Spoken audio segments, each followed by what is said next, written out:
ప్రస్తుతం రాష్ట్రంలో సూపర్ 6 అమలు చేయలేమంటున్న కూటమి ప్రభుత్వ వ్యాఖ్యలపై వివిధ జిల్లాల నుండి ప్రజాభిప్రాయ సేకరణ ఇప్పుడు మనం చూద్దాం. నేను హెచ్ఎస్టీవీ నుంచి వస్తున్నా. ఇప్పుడు గవర్నమెంట్ సూపర్ 6 పథకాలు అమలు చేస్తామని చెప్పేసి గవర్నమెంట్ అధికారంలోకి వచ్చింది. ఆ పథకాలను అమలు చేయడం పోవడం వలన ఏమైనా లోపాలు ఏమైనా ఉన్నాయా? ఉన్నాయండి. మరి కమిట్మెంట్ ఇచ్చారు కదా ముందునే అమలు చేస్తాననేసి, అవన్నీ అనేసి చాలా మంది కన్వర్ట్ అయ్యామండి. దాంట్లో ఇప్పుడు వీళ్ళు వచ్చిన ప్రభుత్వం వచ్చిన తర్వాత కూడా మనకి సూపర్ 6 పథకాలని ఏవి కానీ ప్రాపర్గా అయితే ఇంప్లిమెంట్ అవ్వలేదండి. మెయిన్ నిరుద్యోగులు డిఎస్సి అనేసి ముందు హామీ ఇచ్చింది. దాని మీద పాపం ఎంతో మంది లక్షలు పెట్టి కోచింగ్ సెంటర్లకు వెళ్ళారండి. ఇంతవరకు దాని మీద మా ఊసే ఎత్తలేదండి. అమ్మఒడి, నెక్స్ట్ రైతు భరోసా, ఈ పథకాలన్నీ ఏవి ఇంకా ప్రాపర్గా ఇంకా ఇంప్లిమెంటేషన్ అవ్వలేదు.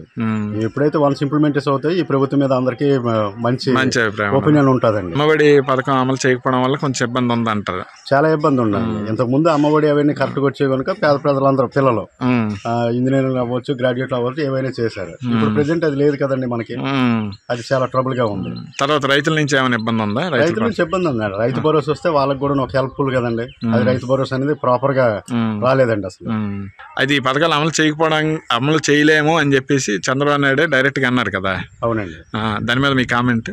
ఇప్పుడు చంద్రబాబు నాయుడు ఒక 40 years ఎక్స్పీరియన్స్ ఉందండి రాజకీయంలో. మరి ముందు ఇవన్నీ బడ్జెట్ అని చూసుకుంటే ఎలా అండి ఈ పథకాలను అమలు చేస్తానని గ్యారంటీ ఎలా చెప్పిస్తాడు? ఫస్ట్ చంద్రబాబు నాయుడు అది ఫాల్స్ స్టేట్మెంటే కదా. ఆయనకి అంత ఎక్స్పీరియన్స్ ఉండి మనకి ఎంత బడ్జెట్ దేనికి అవుతుందని తెలిసి ఆయన ఈ పథకాలను ఇప్పుడు అమలు చేయలేమని ఎలాగంటాడండి? ఎలక్షన్ ముందే అది చెప్పాలండి. కంపల్సరీగా అమలు చేయాలంటారు. సూపర్ 6 పథకాలకి చాలా మంది ప్రజలు కన్వర్ట్ అయ్యారండి. వైఎస్ఆర్సీపీ నుండి దీనికి కన్వర్ట్ అయ్యారు, అన్ని చేశారు. కానీ ఇప్పుడు వీళ్ళు ఏం చేశారండి? పథకాలను కరెక్ట్ గా అమలు చేయలేకపోయారు. దీనివల్ల కొంచెం ఇబ్బంది అని అంటారు ప్రభుత్వం. పథకాలను అమలు చేయాలంటారు. పథకాలు అమలు చేస్తే బాగుంటుంది, ప్రభుత్వానికి బాగుంటుంది, ప్రజలకు బాగుంటుంది. సార్ నమస్తే సార్. రాజేష్ గారు బాగున్నారా? బాగున్నాం సార్. అది సార్ ఏమీ లేదు సార్, ప్రస్తుతం సూపర్ 6 పథకాలను అమలు చేయలేకపోతున్నాం అని కూటమి ప్రభుత్వం వ్యాఖ్యలపై మీరేమంటారు? కూటమి ప్రభుత్వం వచ్చింది కానీ ఇంతవరకు సూపర్ 6 పథకాలు అయితే అమలు చేయలేదు. కానీ సూపర్ 6 కాదు కదా, సూపర్ 7 కూడా అమలు చేయలేరు. వాళ్ళైతే చేయలేరు, ఏ పథకాలు అమలు చేయలేరు. ఎందుకంటే రాష్ట్రం ఆర్థిక ఇబ్బందులు ఉందని చంద్రబాబు నాయుడే చెప్తున్నారు. ఖజానా ఖాళీ అయిపోయింది, ఖజానా ఏంటి లేదు, ఖజానా వస్తేనే మేము ఏమైనా పథకాలు అమలు చేయగలమని చెప్తున్నారు. కాబట్టి ఈ కూటమి ప్రభుత్వాన్ని నమ్మే ప్రసక్తిలో ప్రజలు లేరు.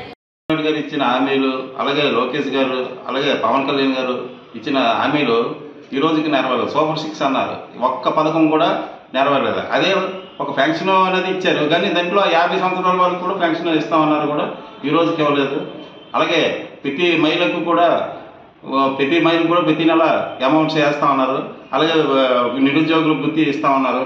అలాగే మన స్కూల్ పిల్లలకి 15,000 రూపాయలు ఇదేస్తాం, ప్రతి పిల్లడికి కూడా ఇస్తామన్నారు. ఇంతవరకు ఇవ్వడం జరగలేదు. ఏ పథకం కూడా సూపర్ 6లో అమలు జరగట్లేదు. ఇంత ప్రజలకు ఇచ్చిన హామీని నెరవేర్చాలని కోర్టు చంద్రబాబు నాయుడు గారు మాట నిలబెట్టుకోవాలా. ఇప్పటికే ప్రజలు కూడా చాలా అసంతృప్తిగా ఉన్నారు. ఏ పథకం కూడా లబ్ధిదారులకు అందట్లేదు, అన్నీ కూడా అస్తవ్యస్తంగా ఉందని తెలియజేసుకుంటూ సూపర్ 6 పథకాలు చంద్రబాబు నాయుడు ప్రకటించి లేనిపోని కలబోలు మాటలు చెప్పి, అంటే ఎక్కువ పథకాలు ఇస్తారని ప్రజలను నమ్మించి మోసం చేసి గెలిచారు, బాగానే ఉంది. కానీ అది అమలుపరిచే బాధ్యత తీసుకోకుండా తిరిగి ఆర్థిక లోటు ఉంది, లేనిపోని కలబోలు కబుర్లు చెప్పడం అది ఎంతవరకు సమంజసం? అంత సీనియర్ పొలిటీషియను, ఎన్నో సంవత్సరాలు మన ఆంధ్రప్రదేశ్ని ముఖ్యమంత్రిగా పరిపాలించిన అతనికి తెలియదా ఇంతకుముందు ఈ ఆర్థిక లోటు తెలియదా? ఇంత కరోనా టైంలో కూడా జగన్మోహన్ రెడ్డి ఎంత ఆర్థిక లోటు ఉన్నా సరే 1వ తారీఖు అయ్యేసరికి ఎంప్లాయీస్కి, పెన్షనర్లకి అందరికీ జీతాలు బకాయిలన్నీ క్లియర్ చేసేవాడు. అలాగే ఆరోగ్యశ్రీ అనగా ఆరోగ్యశ్రీ ప్లస్ మిగతా పథకాలన్నీ ఏ టైంలో కూడా ఎవ్వరికి ఏమి ఇది లేకుండా కూడా కంటిన్యూ చేశాడు.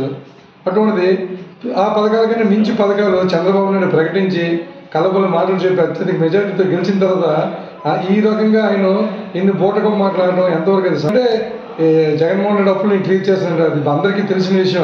ఆర్థిక లోటు అంటే ఈరోజు యూట్యూబ్లో కొట్టినా, వాట్సాప్లో కొట్టినా, ఏ స్టేట్ జగన్మోహన్ రెడ్డి పరిపాలన దిగిపోయిన తర్వాత ఎంత ఆర్థిక లోటు ఉంది, లేదా చంద్రబాబు దిగితే ఎంత ఆర్థిక లోటు ఉంది, ప్రజలందరికీ పూర్వంలో కాదు, అంతా మెసేజ్ అన్ని రకాల క్లారిటీగా ఉన్నదే.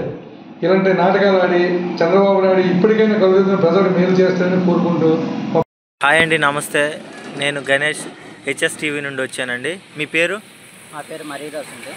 ఓకే అండి, మీకు ఒక క్వశ్చన్ అడుగుతాను, ఆన్సర్ చేయండి. చెప్పండి.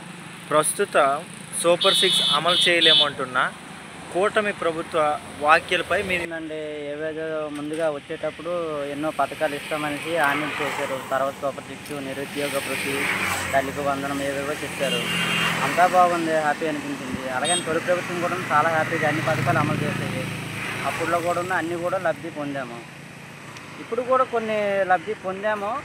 కొన్ని చదువుకున్న పిల్లలు ఉన్నారు కదా, నిరుద్యోగ భృతి అనేసి కొద్దిగా డిప్లొమా చేసిన వాళ్ళు చాలామంది కూడా ఉద్యోగం లేక, వాళ్ళకి ఉద్యోగం లేక, ఉపాధి పని కల్పించలేక కొన్ని ఏవో చేయాల్సి వస్తుంది. ఇదిగో నేను కూడా డిగ్రీ చేశాను, కొబ్బరి బొండల వ్యాపారం చేసుకుంటున్నాను. అది పరిస్థితి. గుడ్ మార్నింగ్ అన్న, నా పేరు గణేష్, నేను హెచ్ఎస్ టీవీ నుండి వచ్చాను. మొత్తం సూపర్ 6 అమలు చేయలేనంటున్నా కూటమి ప్రభుత్వం వ్యాఖ్యలపై మీరేమంటారు? నేనైతే ఒప్పుకుంటున్నాను. ఎందుకంటే ముందున్న ప్రభుత్వం దీన్ని సద్వినియోగం చేసుకోలేదు, దుర్వినియోగం చేస్తారని ఒక ఇది ఉంది. దానివల్ల అలాగని అమలు చేయడం లేదు, అమలు చేస్తారు ఖచ్చితంగా. టైం పట్టచ్చు, ఖచ్చితంగా అయితే అమలు అయితే చేస్తారు ఖచ్చితంగా అని అయితే నేను నమ్ముతున్నాను. సూపర్ 6 పథకాలను చేయలేమంటున్న కూటమి ప్రభుత్వం వ్యాఖ్యలపై మీరేమంటారు? ఏం పదార్థాలు అమలు చేశారు నాకు తెలియదు. కనీసం ఈ కాలుష్యం నాకు ర్యాంకు నాకు ఎన్ని హ్యాండిక్యాప్లు అన్నారు, అది అన్నారు. నాకు ఇచ్చేదేమీ లేదు, మాకు చూపించే విధానమే లేదు. ఆ పరిష్కారం ఉంటుందో అర్థం చేసుకోండి. ఈ సచివాలయం వారు మాకు అడిగినట్లు అడిగారు, మాకు చెప్పినట్టు చెప్పారు. ఇక వాళ్ళు కూడా మాకు చంపుకుంటారు. ఈ నేరత్వాలు ఉందో ఈ ప్రభుత్వం ఈ లక్షల ఉందో మాకు చెప్తాను. చేసుకోండి. నేటి శాతం దాటిపోయింది. ఇప్పటికీ నాకు ఈ ఖాళీ చేయక ఒక ఈ హ్యాండిక్యాప్లు అనేది నాకు ఇప్పుడు చేయలేదు.